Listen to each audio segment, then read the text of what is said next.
Team number 2, with a combined weight of 368 pounds, from Frankfurt, Germany, here are the son of nothing maggot, Prince Ahura, the pretty bastard! Also für meine Karriere ist jetzt das World Tag Team Festival das Größte. Ich war bis jetzt noch nicht Teil einer größeren Show und unser Stellenwert bei so einer großen Show war noch nie höher.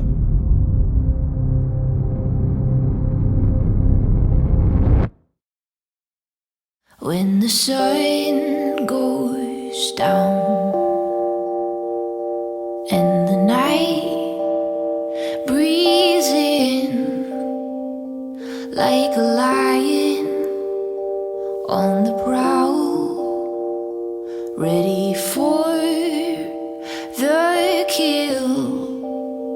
Like an ocean beside you, your soul underwater, never ran. Rise up against the sands of the flame. Don't let nobody tell you it's only a game. Hands in feet, don't let them win. When you fall down, you'll rise up and rise up again. Ooh.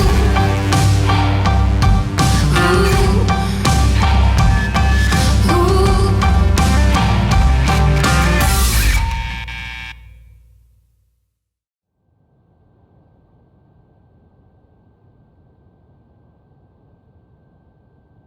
Das World Tag Team Festival, das ist die Spitze in Deutschland sowieso, sogar eigentlich die Spitze in Europa, was das Tag Team Wrestling angeht. Also ist auf jeden Fall eine geile Sache, dass wir dabei sind. Wir stehen hinten drauf, auf dem T-Shirt.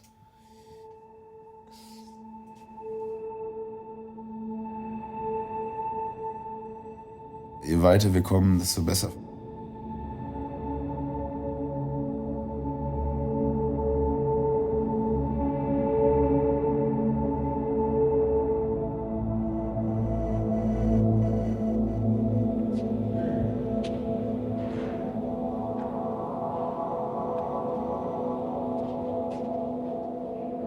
Es ist mein Debüt bei so einer großen Show. Und es ist das größte Frauenturnier in Europa. Und das hat sich einfach so richtig angefühlt. Ich bin Baby Allison, ich bin die Witch Bitch of Wrestling.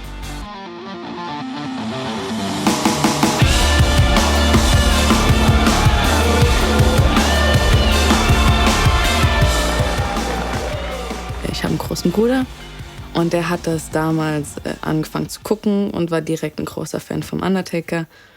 Und als kleine Schwester macht man ja immer so ein bisschen das, was der große Bruder auch macht. Also habe ich auch angefangen, Wrestling zu gucken und war dann natürlich auch ein großer Fan vom Undertaker.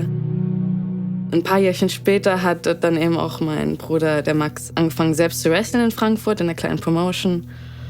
Und dann bin ich über ihn halt auch mal mit zu einer Show gekommen und dachte mir, ach komm, dann mache ich auch mal ein Training mit.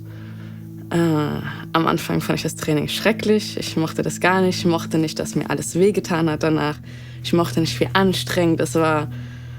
Ich habe mich auch nicht so richtig wohlgefühlt am Anfang, aber bin halt trotzdem dabei geblieben. Einfach irgendwie hat sich einfach richtig gefühlt, dabei zu bleiben. Spätestens bei meinem allerersten Kampf im Ring war es dann eben auch so, dass ich mich wirklich auch ins Wrestling verliebt habe. Und dann eben jetzt immer noch dabei bin, obwohl mein großer Bruder schon lange aufgehört hat.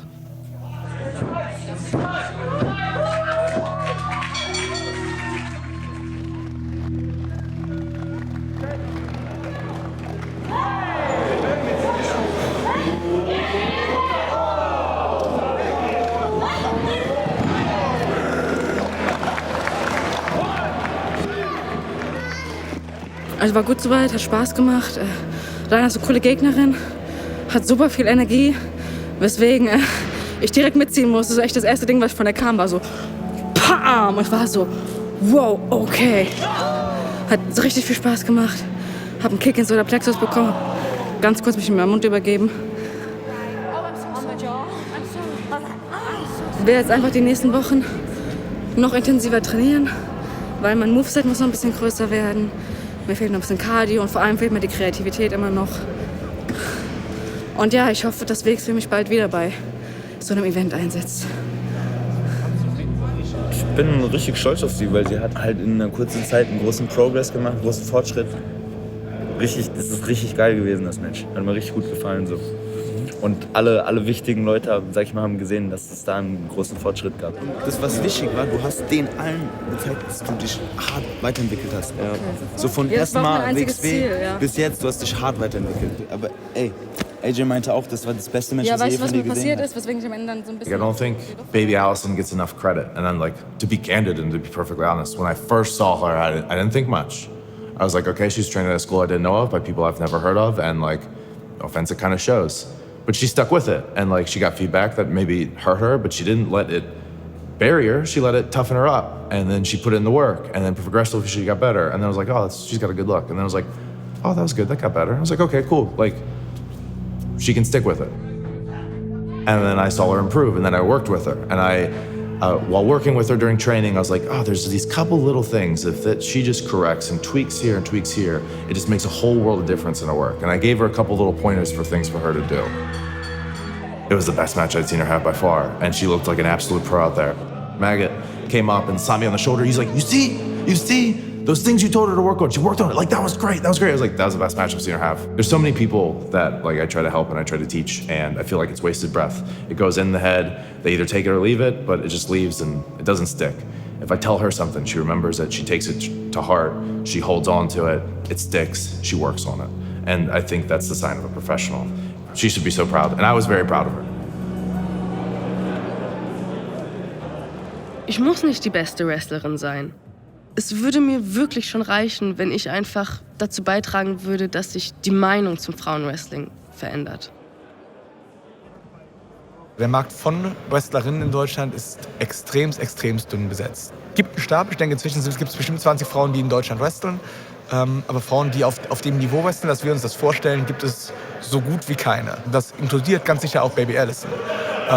Was bei ihr einer der Vorteile ist, die ist auf uns zugekommen, hat sich verbessern wollen, hat gesagt, hey, was kann ich machen, um reinzukommen, wie kann ich mich präsentieren, kann ich bei euch trainieren, ich möchte lernfähig sein, ich möchte mich entwickeln. Und die meisten Frauen haben das ja selber nicht getan und für mich ist das ein absolutes K.O.-Kriterium. Ich finde, du musst die Initiative zeigen, beim Marktführer oder bei der besten Schule arbeiten zu wollen oder trainieren zu wollen. Wenn du nicht mal diese Initiative zeigst, dich weiterbilden zu wollen, dann glaube ich nicht, dass du die Opfer bringen wirst, die notwendig sind, um irgendwann wirklich guter Wrestler zu werden. Dann ist das niemand, mit dem wir arbeiten können. Das ist ein Riesenvorteil, den Baby Allison mal hat, weil sie den Schritt gemacht hat.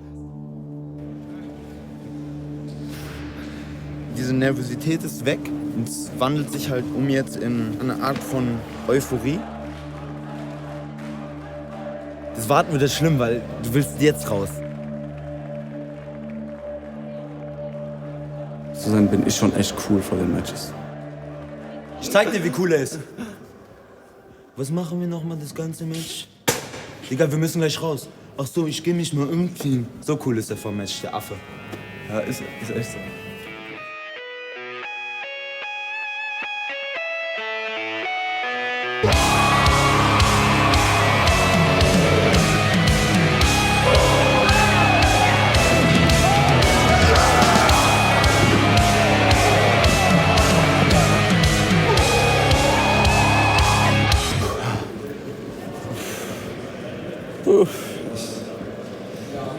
Kein Plan. Erstmal aufwachen. Ja.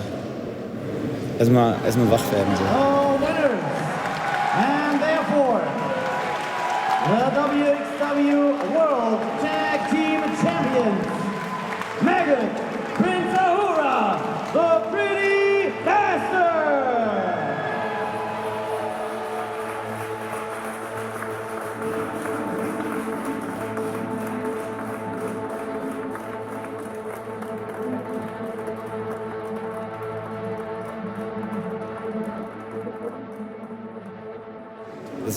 Das ist eine Ehre halt, weil eine Promotion in der Größenordnung vom WXW uns so sehr vertraut, dass wir die Titel kriegen. Ja, das ist alles eigentlich das ist das einzige, sag ich mal, reale Gefühl über das. Weil es ist halt Auszeichnungen hin und her. Es ist einfach Vertrauen. So. Und ja.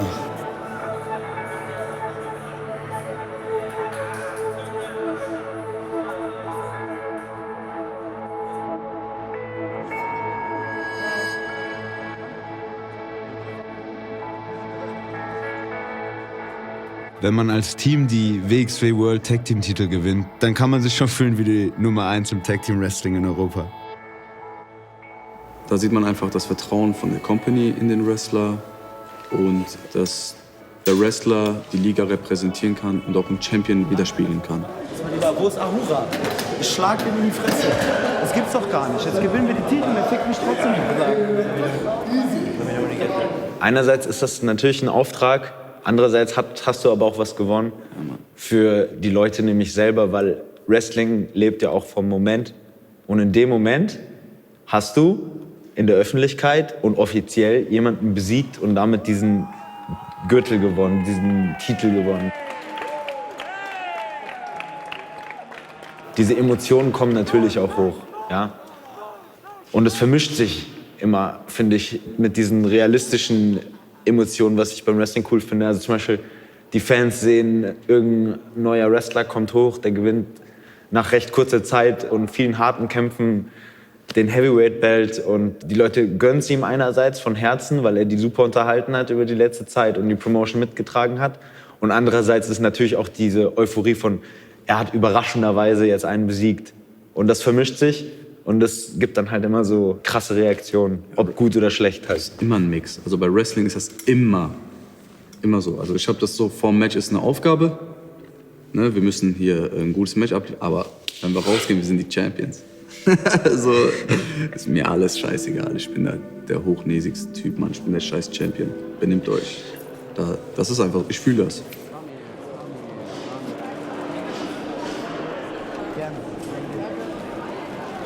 Ohne Nachwuchs wird irgendwann mal, egal was es ist, es wird aussterben. Und so ist es natürlich beim Wrestling auch. Wenn man den Nachwuchs fördert, ist das auch irgendwo eine Art und Weise von Vermächtnis, was man hinterlässt. Ja? Weil die Pretty Bastards sind ein verdammt gutes Beispiel dafür. Ich bin froh, dass ich da mitwirken durfte bei den Jungs in ihrer Entwicklung. Und die haben mittlerweile sogar was erreicht, was Kehl und ich nie geschafft haben.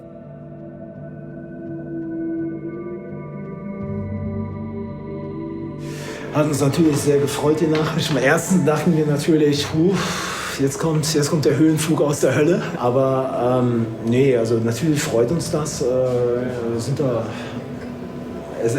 ist ja ein Zeugnis unserer Arbeit letzten Endes. Ja, also, dass wir halt Schüler haben, die in der größten und erfolgreichsten Promotion Deutschlands, wenn nicht sogar Richtung Europa gehen, also zu den Top-Promotions Europa, die Tag-Team-Gürtel halten. Natürlich sind wir darauf stolz. Ne? Bisschen Schmerz in der Stimme, weil wir denen zuvor gekommen sind. Klar, Aaron, der war 7 Jahre da, Mann, also, und hat den nicht gewonnen und wir haben den... Er gönnt uns das von Herzen, das glaube ich. Ja, da glaube ich ganz fest dran. Vielleicht müssten wir doch einfach mal da auflaufen und euch die Belts einfach wegnehmen.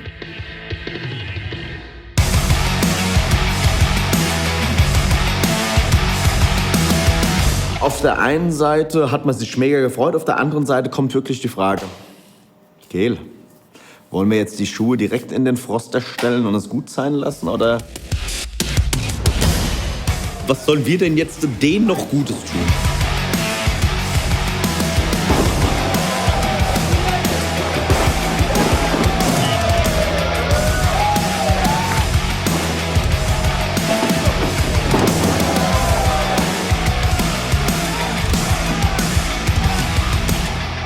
Aber nein, denen sei es gegönnt.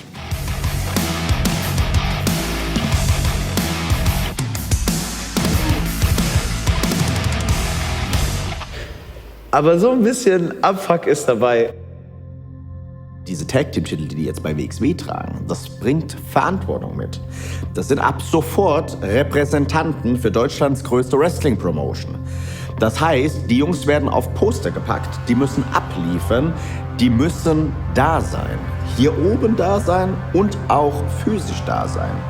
Das bringt Druck mit. Also einen Titel in der Hand zu haben, ist nicht nur so, ja, geil, ich bin jetzt hier der Champion. Nein, das bringt Verantwortung mit sich.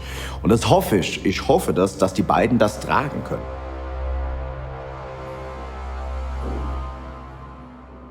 Wenn ich Hexe höre, denke ich heutzutage nicht mehr an die Hexe von Hänsel und Gretel oder sowas, die in ihrem Knusperhäuschen wohnt und Kinder frisst. Eine Hexe ist eben eine ultimativ mächtige und krasse Powerfrau, die aber diese ganze Kraft und Gewalt und trotzdem Weiblichkeit miteinander vereint. Und dieser Punkt Weiblichkeit ist mir halt sehr, sehr wichtig, weil einfach, ich sehe halt auf eine gewisse Art und Weise aus. Ich habe lange blonde Haare, ich habe ein Body an, ich setze bewusst das in Szene, was ich habe. Ich meine, ich mache das jetzt nicht komplett übertrieben, ich shake jetzt nicht mit dem Arsch die ganze Zeit vor irgendwelchen Leuten rum, aber ich habe einen sehr körperbetonten Wrestling-Stil, auf jeden Fall, weil es aber auch einfach das ist, was die Leute von mir sehen wollen. Das ist eben mein stärkstes Feature. Ich werde jetzt nicht anfangen, das zu vernachlässigen. Meine Gears sind immer on top, mein Facepaint ist immer durchdacht und das hebt mich halt gerade von vielen deutschen Wrestlerinnen ab. Mein Ziel ist auf jeden Fall, nicht nur angeguckt zu werden, so wie ich aussehe, weil das nervt einfach, weil ich trainiere genauso hart wie jeder andere. Ich brauche halt noch ein bisschen, bis ich auf dem Stand bin, wie halt Toni Storm oder sowas. Aber das wird auf jeden Fall auch noch passieren. Das ist nicht so, dass ich das jetzt vernachlässige und sage, okay, mein Look ist Nummer 1, ich trainiere jetzt meinen Arsch nur noch 5-mal die Woche. Das ist auch Schwachsinn. So, mein Ziel ist auf jeden Fall, auf diesen Toni Storm-Status zu kommen. Dass eben Männer und Frauen, egal wer, sich auf mein Match freuen. Weil es halt eben eine fette Schlacht wird, weil es eben legit aussieht alles. Die neue Wrestling Women's Champion, Toni Storm!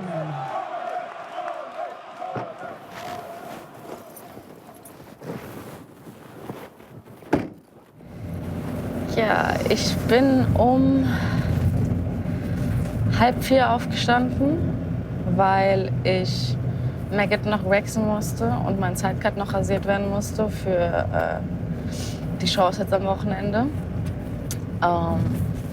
Sonst wäre ich erst um 4:30 aufgestanden, aber naja. Ich bin todesmüde, aber ja, was will man machen?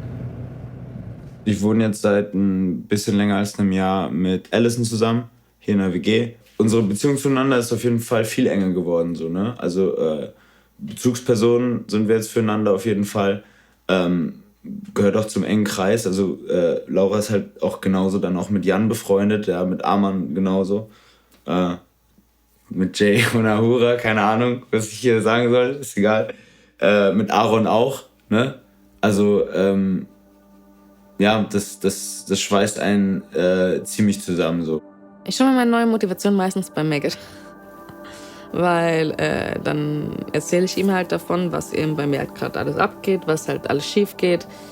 Und eben, er kennt das ja, er kommt auch aus der gleichen kleinen Promotion. Er hat es sogar noch schwerer gehabt als ich, weil er hat niemand, der ihm halt quasi die Welt gezeigt hat. Und er ist auch nie so, dass er mir eine Meinung aufdrückt. Er sagt nie so, ja, du bleibst dabei, fertig. Sondern also, er macht es immer sehr schlau. Er sagt immer so, ja, guck mal, gib nicht sofort auf, sondern denk jetzt einfach nochmal drüber nach. Mach erst nochmal das Match mit ihr, mach das und das. Und dann guck mal. Und dann komm, wir gehen zusammen in die Factory, wir machen das. Ja, lass noch mal eine Woche zusammen in die Academy gehen. Und so. Und ja, er ist halt so ein bisschen im Moment mein persönlicher kleiner Cheerleader. Fast alles in meinem Leben spielt sich nur noch im Wrestling-Business ab. Es gibt nur noch wenige Freunde außerhalb.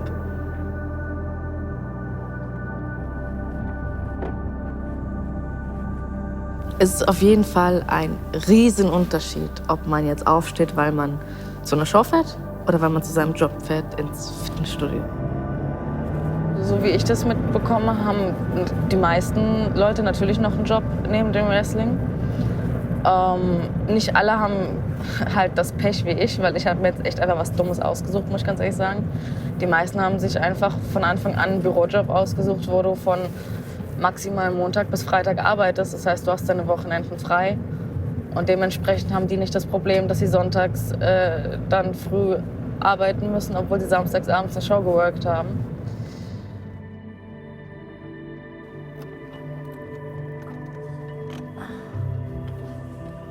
Ich habe ja nicht nur den Job, ich mache manchmal noch Kamerajobs. Das heißt, ich opfer wirklich so ziemlich alle meine Freizeit dafür, um entweder zu arbeiten, um mir Wrestling zu ermöglichen oder um eben selbst zu wresteln. Und die nächsten Wochen wird es noch schwieriger, weil ich eben noch mehr unterwegs bin mit Wrestling. Aber es hat bisher funktioniert und für die Zukunft, es funktioniert immer irgendwie. Und ich bin einfach auch natürlich bereit, dafür zu kämpfen, dass es funktioniert.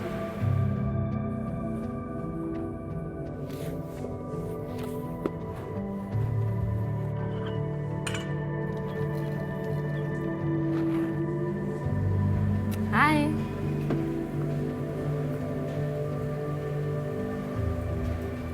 Wenn ich nicht wresteln wollen würde, dann würde ich hier niemals arbeiten.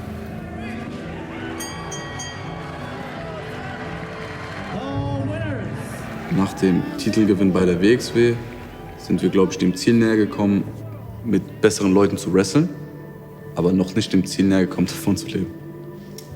Wäre cool, wenn es mal langsam anfangen würde. Ja. Also ich hätte gar kein Problem damit. Ehrlich nicht. So.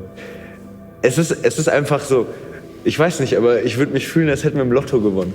Auch wenn wir darauf hinarbeiten und das keine Glücksspielsache ist, sondern es ist so,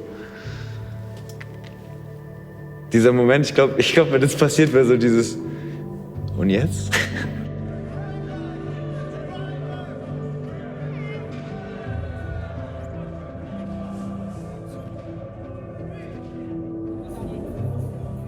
Ich hasse ja Papierkram. Ja, ich über auch. alles. Ich komme damit nicht klar. Und bei mir häuft sich das an. Oh ja. Bis dann irgendwann die fette Mahnung kommt, so... Der gelbe Brief. Genau, bezahl mal jetzt. Ja, sonst kommst du ins Gefängnis. Dann bist du halt noch Wrestler. Ne? Und musst halt für die Gear zahlen, für Merchandise und so. Und ey, das ist auf jeden Fall mein größter Struggle. In erster Instanz ist Wrestling ja sowieso etwas, was man macht, weil man Bock drauf hat. Im Prinzip ist es ja einfach nur ein klein bezahltes Hobby. Man muss halt ehrlich sagen, dass das meiste Geld, sobald man sich einen Namen gemacht hat, im Merchandise liegt. Das liegt nicht in den Wrestling-Bookings an sich. 20 Euro, guck mal.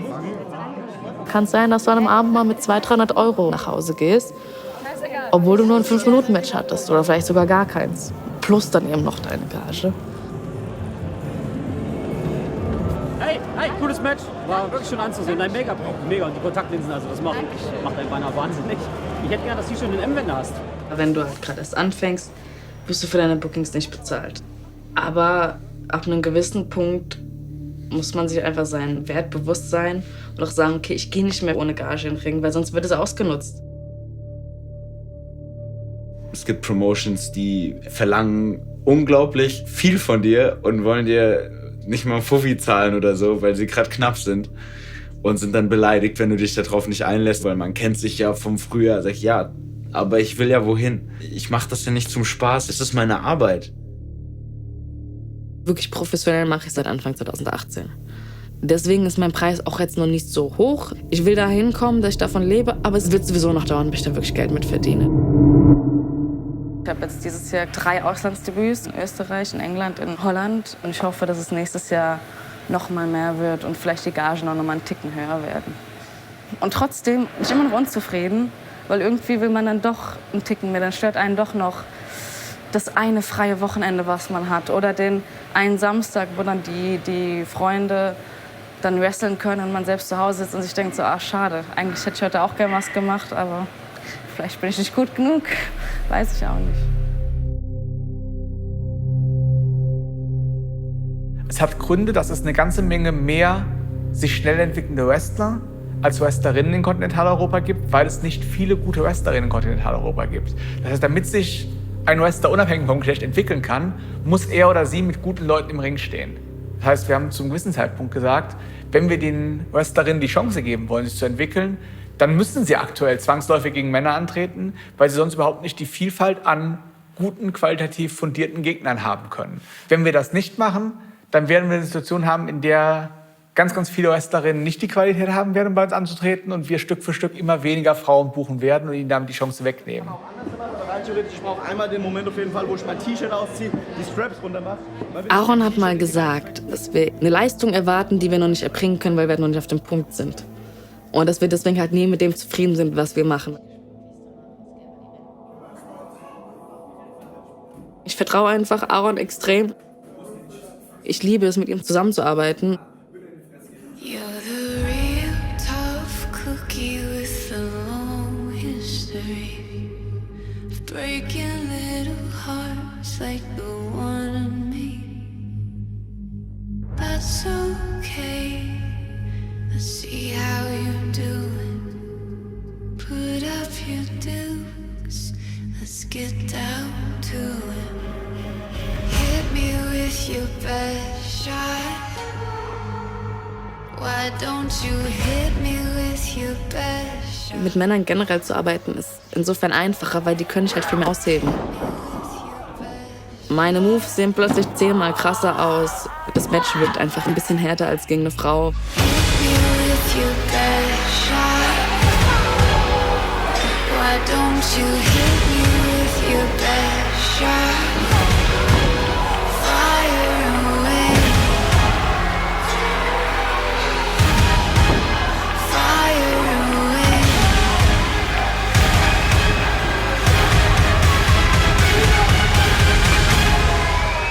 Fire away. Oh, fuck me.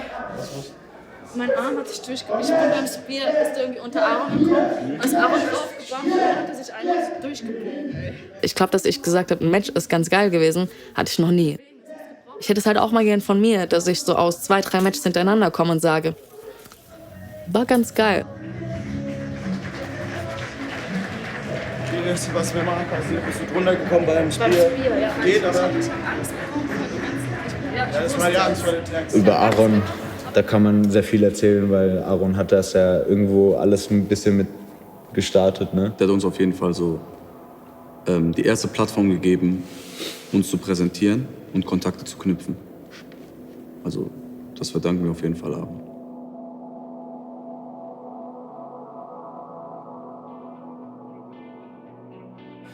Echte Freunde im Wrestling hat man leider Gottes nicht allzu viele. Das muss man schon ganz ehrlich dazu sagen. Man hat viele Bekannte, man hat viele Buddies, aber richtige Freunde ist das vielleicht eine Handvoll. Weil es ist halt einfach ein Business. Jeder guckt so ein bisschen auf seinen Arsch. Und deswegen ist es halt umso wichtiger, wenn du eben Leute findest, denen du zu 100% vertrauen kannst und eben die du halt auch in dein Privatleben einfach einbinden möchtest. Weil wenn du halt Wrestling machst in einem gewissen Ausmaß, dann bleibt von deinem Privatleben nichts mehr übrig. Dann bist du jedes Wochenende mit den gleichen Leuten unterwegs. Und dann da seine Freunde zu haben, das ist halt unbezahlbar. Also ich würd die Leute alle schon meine Freunde nennen.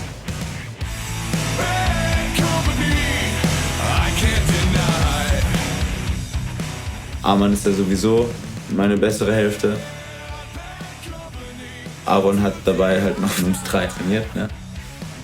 Und dann macht es einfach Spaß, wenn du schon auf eine Show fährst und siehst, es ist mindestens einer von deinen wirklichen Freunden dabei. Dann weißt du, okay, die Show wird auf jeden Fall cool und der Tag wird auf jeden Fall cool. And that's why they call me Bad Company.